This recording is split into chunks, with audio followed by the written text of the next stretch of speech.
Hello बच्चों, very good afternoon, अस्सलाम वालेकुम to all of you. NTA का नोटिस आ गया है। अपार आरडी मस्ट है ना। अपार आरडी आपको बनाना पड़ेगा, ठीक है। 14 जनवरी को ये नोटिफिकेशन आया था और बेसिकली एनटीए का नोटिफिकेशन ये जो बच्चे नीट का एग्जाम दे रहे हैं 2025 का उनके लिए आया, मगर बनना सबके लिए है बेटा। जो क्लास 10th में है या 11th 12th में, सब बच्चों के लिए, ड्रॉपर्स हैं उनके लिए भी ये बनना जरूरी है, ठीक है। क्यों करा गया? जिससे कि बेहतर हो के आसानी से एग्जामिनेशन हो सके, ट्रांसपेरेंसी रह सके, 720 में से 719 जैसे मार्क्स आना बंद हो जाए। अगर हम इंस्ट्रक्शन देखें जो कि बेसिकली इशूड करा गया है department of higher education, ministry of education, उन्होंने ये कहा कि इंटीग्रेशन होना है किसका? अपार आईडी का, जिसका फुल फॉर्म है बेटा automated permanent academic account registry. किसके साथ इंटीग्रेशन होना है? नीट यूजी 235, यानी कि 2025 से जो भी नीट देंगे, जो भी 2025 का नीट एग्जामिनेशन देंगे, उनके लिए अपार आईडी का रजिस्ट्रेशन होना जरूरी है। सिर्फ अपार आईडी नहीं, अगली लाइन में आप पढ़ेंगे तो अपार आईडी के साथ साथ वो क्या कर रहे हैं, आधार बेस्ड ऑथेंटिकेशन भी चाहिए होगा।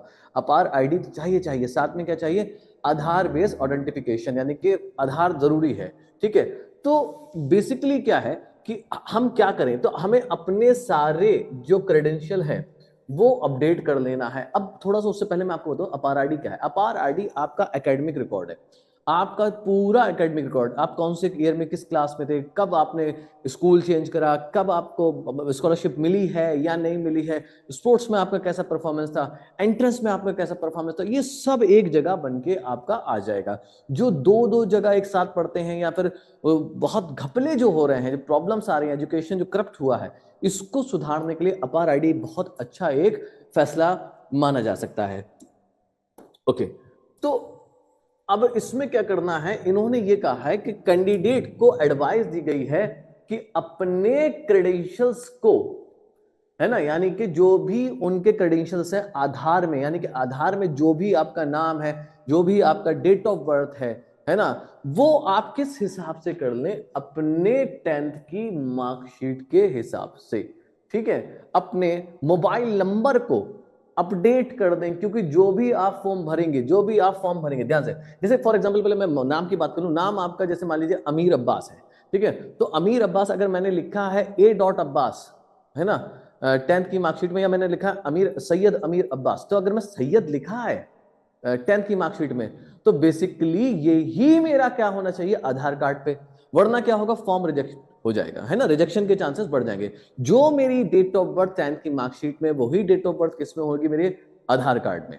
ओके, अब तीसरी बात क्या कही इन्होंने कि मोबाइल नंबर को अपडेट करें, वही मोबाइल नंबर आप आधार कार्ड में यूज करें जो कि बेसिकली आप जो करंट हो, जो वर्किंग हो, जो बंद ना हो। ईमेल आईडी भी वही आप डालें, ठीक है। तो इंश्योर करें Aadhaar is linked with your valid mobile number, क्योंकि उस पे क्या होगा? आपका ओटीपी आएगा। ओके, तो ये चीज आप याद रखें। देखिए क्यों है, वाई आधार इज इंपॉर्टेंट, क्या जरूरत है भैया आधार की? सिंप्लीफाइड एप्लीकेशन प्रोसेस बन जाता है, एनहांस हो जाता है एग्जामिनेशन की एफिशिएंसी को, वेरिफिकेशन फास्ट हो जाता है, बच्चों की भलाई के लिए होता है ना, क्योंकि चीटिंग वीटिंग ना हो।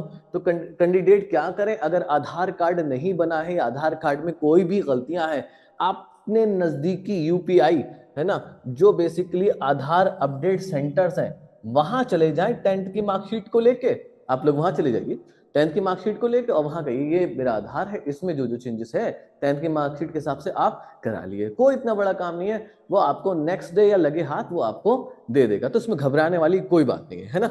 तो करना कैसा है? करना सिर्फ और सिर्फ आपको अपनी 10th पासिंग के हिसाब से करना है, ठीक है। फेशियल रिकॉग्निशन भी होगा, ठीक है। तो सब कुछ आपको अप टू डेट रखना है सब कंपटीशन के लिए। ये तो हो गया, ठीक है। तो आपको दो चीजें मैंने बता दी कि अपार आईडी बनेगी, अपार आईडी का इस्तेमाल क्यों हो रहा है, ठीक है। बेसिकली अगर आपको और फायदा बताता हूं कि आप ट्रैक करना किसी भी स्टूडेंट को आसान हो जाता है, और ट्रांसफर करना किसी स्टूडेंट का कहीं यूनिवर्सिटी में या फिर किसी कॉलेज में, किसी स्कूल में आसान हो जाएगा, ठीक है। तो अपार आईडी बनाएंगे कैसे, अब वो देख लीजिए। सिंपल प्रोसेस है। देखिए, या तो आप चले जाएं अपने स्कूल, ठीक है, बड़ा लंबा प्रोसेस हो जाएगा, स्कूल में जाएं, स्कूल सब, है ना, तो वो बनवा के दे देंगे। मगर उससे क्या है कि आप इतने एडवांस हैं, आप घर बैठे बैठे भी उसको बना सकते हैं। अब सिंपल सी बात है, आप जाइए डिजी लॉकर पे। कहां जाएं आप? डिजी लॉकर, है ना, देख रहे हैं आप डिजी लॉकर, है ना, डिजिटल लॉकर। तो बेसिकली डिजी लॉकर पे आप जाएं, digiloccer.in पे आप क्लिक करें, ठीक है। तो इस तरीके से आपका ये पेज खुल के आ जाएगा, आप देख सकते हैं ये पेज खुल के आ गया। अब अगर आपका अकाउंट है तो आप साइन इन कर लें, नहीं है तो आप क्या कर लें बच्चों, साइन अप कर लें, ठीक है। साइन अप में आप यहां पर लिखेंगे अपना पूरा नाम, बिल्कुल जैसे कि आपको मार्कशीट में लिखा है, डेट ऑफ बर्थ लिखेंगे, मेल है तो मेल पे क्लिक कर देंगे, फीमेल है तो फीमेल पे क्लिक कर देंगे, अदर है तो अदर पे, मोबाइल नंबर डालेंगे, ईमेल आईडी डालेंगे और अपना 6 डिजिट सिक्योरिटी पिन क्रिएट करेंगे, ठीक है। और अगर किसी का अकाउंट है तो वो क्या करेगा, सिंपल सा अपना साइन इन पे चला जाएगा, ठीक है। साइन इन पे चले जाएंगे, उसके बाद आप क्या करेंगे, यहां पर अपना मोबाइल नंबर, यूजर नेम या फिर आधार कार्ड डाल देंगे। अब जैसे कि मैं यहां पर डाल रहा हूं अपना मोबाइल नंबर,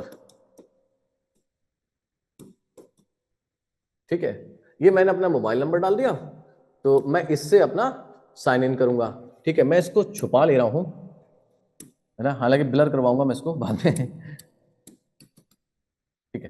तो मैं साइन इन कर लूंगा, तो इससे क्या होगा, एक आपका ओटीपी आएगा आपके मोबाइल पे जो कि आपने रजिस्टर करा होगा। मेरे मोबाइल पे मेरे पास ओटीपी आ गया होगा,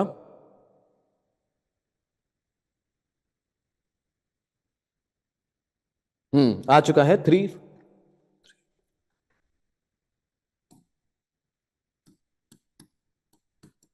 ये मैंने वो ओटीपी सबमिट कर दिया। आप भी ये करेंगे, जो आपने मोबाइल नंबर डालना है ना, सिक्योरिटी पिन डालनी है, देन ओटीपी डालना है, सबमिट कर देंगे। जैसे ही आप सबमिट करेंगे तो जो भी चीजें आपकी बनी होंगी वो आपका, जैसे मैं आधार कार्ड पैन कार्ड पहले से बना हुआ है, पर हमें क्या बनाना है, अपना अपार आईडी, है ना, अपार आईडी बनाना है, ये बड़ा इंपॉर्टेंट है। तो हम क्या करेंगे, आप यहां देखिए आपके राइट हैंड साइड पे, इस तरफ से देखें तो राइट हैंड साइड पे सर्च डॉक्यूमेंट का आ रहा है, तो यहां सिंपल सा आपको लिखना है, इस जगह सर्च पे जाके अपार आईडी, है ना, उसके बाद आप सर्च कर लेंगे। तो ये देखिए आपका बन के आ गया, बना नहीं मतलब एक दिख गया आपको, एकेडमिक बैंक ऑफ क्रेडिट्स, यानी कि जितना भी आपके एकेडमिक्स रिलेटेड इंफॉर्मेशन है ना, आपकी पढ़ाई लिखाई का बिल्कुल इंफॉर्मेशन कच्चा चित्ता, है ना, वो किस में आ जाएगा, इस डॉक्यूमेंट में आ जाएगा। तो हमें अभी बना नहीं है, हमें क्या करना, बनाना है। तो यहां पर हम क्या करेंगे, क्लिक करेंगे। जब आप क्लिक कर देंगे तो इस तरीके से एक इंटरफेस आएगा, तो हमें यहां और क्लिक करना है। अब देखिए यहां पर जैसे आएंगे तो आपकी डिटेल आ जाएगी, जैसे मैंने लॉग इन करते टाइम ना, ये मेरी डिटेल है, अमीर अब्बास, जो भी डेट ऑफ बर्थ है, मेल हूं मैं, है ना। अब ये चीजें यहां पर आप देखिएगा, identity value, identity type, admission year और स्टूडेंट एट। अगर आप इन चीजों को डाल देंगे, जैसे आइडेंटिटी वैल्यू डालनी है तो इसमें आप आधार कार्ड का नंबर डाल सकते हैं अपना, ठीक है, आधार कार्ड का नंबर डाल सकते हैं। आइडेंटिटी टाइप में आप क्या डालना है, अपना हाई स्कूल का रोल नंबर डालना है, या रजिस्ट्रेशन नंबर डालना है, एनरोलमेंट नंबर डालना है, या फिर न्यू एडमिशन, कुछ भी है, तो जो भी आप डालेंगे यहां डाल देंगे। देन एडमिशन ईयर, जो भी आपको डालना है डाल दीजिए। देन आप क्या करेंगे, आई एम स्टूडेंट वाले पे जाएंगे और अपना जो भी है, जैसे हम माने सीबीएसई बोर्ड, यूपी के हैं बोर्ड, जो भी बोर्ड है आप उसको सेलेक्ट करेंगे, है ना, जो भी स्कूल होगा उसको आप सेलेक्ट करेंगे, ओके कर देंगे। ओके करने के बाद इस टिक को नहीं हटाना है ना, यहां लिखा है I provide my consent to DigiLocker to share my details with the issuer for the purpose of fetching my documents, है ना। तो ये चीजें अब जैसे ही ये सब डाल देंगे, आप क्लिक करेंगे गेट डॉक्यूमेंट्स में, मैं यहां पर कर दे रहा हूं, जैसे ही आप गेट डॉक्यूमेंट्स पे क्लिक करेंगे फौरन ही आपका एक कार्ड बन के चला आएगा, जिसको हम लोग कहते हैं अपार आईडी कार्ड। 12 डिजिट का कोड होगा उसमें, ध्यान से सुनिएगा, 12 डिजिट का कोड होगा, उसको आपको लेना है और याद रख लेना है। वैसे डिजी लॉकर आप कर लोगे तो उसको सेव हो ही गया, वहां कुछ और करने की जरूरत नहीं। तो ये बनाने का प्रोसीजर है, इसको बना लीजिए और इसको जब भी फॉर्म आएंगे, मुझे उम्मीद है कि लास्ट वीक ऑफ जैन में या फर्स्ट वीक ऑफ फेब में आपके फॉर्म आने के चांसेस बढ़ गए। इस बार ज्यादा डिले कर दिया, आई डोंट नो व्हाई इतना टाइम क्यों लगा रहे हैं, पर कोई बात नहीं, जब आएंगे तो हमें तो पढ़ाई करनी है, पढ़ते रहो अपना, ठीक है। तो अपार आईडी को आप बना लें और उसको लिंक करना है हमें किसके साथ, नीट के 2025 के फॉर्म के साथ, ठीक है। बाकी बच्चों के लिए भी जरूरी है बेटा, मैं नीट इसलिए कहता हूं क्योंकि अभी सिर्फ नीट के नोटिफिकेशन आया, बाकी बच्चों के लिए बहुत जरूरी है कि वो बना के रखें, क्योंकि हर एंट्रेंस में आपकी जरूरत पड़ने सकती है ना, हर एंट्रेंस में जरूरत पड़ सकती है, और आपका एक रिकॉर्ड बन के आ जाएगा, आपको कहीं जाने की जरूरत नहीं है, एक क्लिक में आप सारा अपना रिकॉर्ड देख सकते हैं और सबको बता सकते हैं, है ना बेटा। तो ये रहा हमारा, है ना, अपार आईडी के ऊपर वीडियो जो मैंने कल आपसे कहा था। अगली वीडियो में हम लोग बात करेंगे, हाँ ना, मैं आपको बता दूं अगली वीडियो में हमारी बात होने वाली है बीएससी नर्सिंग और पैरामेडिकल के ऊपर। तो प्लीज आप लोग वीडियोस देखते रहिए और लाइक एंड सब्सक्राइब करते रहिए। Till then bye, take care, अल्लाह हाफिज।